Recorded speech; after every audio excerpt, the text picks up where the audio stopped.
আসসালামু আলাইকুম প্রিয় দর্শক শ্রোতা, সবাই কেমন আছেন? আশা করি সবাই ভালো আছেন।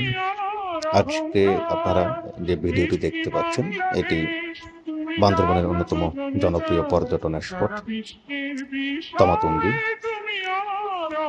এখানে কিভাবে যেতে হয়, কতক্ষণ লাগে বান্দরবান সদর থেকে, বা এখানে আপনি কি কি দেখতে পাবেন, সেই বিষয়টা নিয়ে আজ কথা বলবো। বান্দরবান সদর থেকে থানচিতে আপনি যেতে হবে।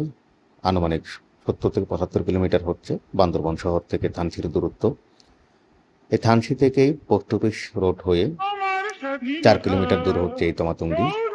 এই তমাতুঙ্গি আসলে মূলত একটি সুউচ্চ পাহাড়ের উপরে সরকারি ব্যবস্থাপনায় তৈরি করা পর্যটন স্পট।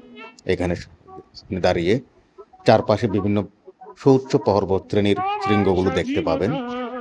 যেমন এই তমাতুঙ্গি থেকে বাগতালাই রোডের দিকে কয়েকটি সর্বোচ্চ চূড়া, যেমন যোগী হাপং, ছাকা হাপং, এই সমস্ত চূড়াগুলো দেখা যায়। আর ডান দিকে আপনি দেখতে পাবেন হচ্ছে ডিম পাহাড়, কৃষ্টং, রংরাং, এই সমস্ত পাহাড়ের চূড়াগুলো। মূলত এখানকার একটি অসাধারণ সৌন্দর্য দেখা সুযোগ তৈরি হয়। চারপাশটা সবুজ গাছগাছালিতে ভরা, এবং সন্ধ্যা নেমে এলে অথবা একেবারে ভোরবেলায়, একদম ভোরবেলায় এর নিচ দিয়ে মেঘের যে আবহ তৈরি হয়, মেঘমালার দৃশ্য দেখা যায়, তা আসলেই খুব মনোমুগ্ধকর। তো এর পাহাড়ের যে অবস্থান, সেটি বান্দরবন থেকে 4 কিলোমিটার দূরে।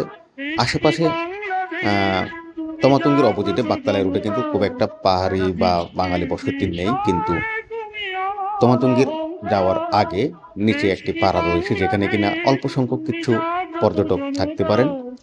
আর এরপরেও যে একটি পাড়া আছে নিচে, সেটিকে আপনারা আসলে যদি সমন্বয় করে নিতে পারেন স্থানীয় জনগোষ্ঠীর সাথে, তাহলে আপনারা সেখানেও থাকার সুযোগটা পাবেন।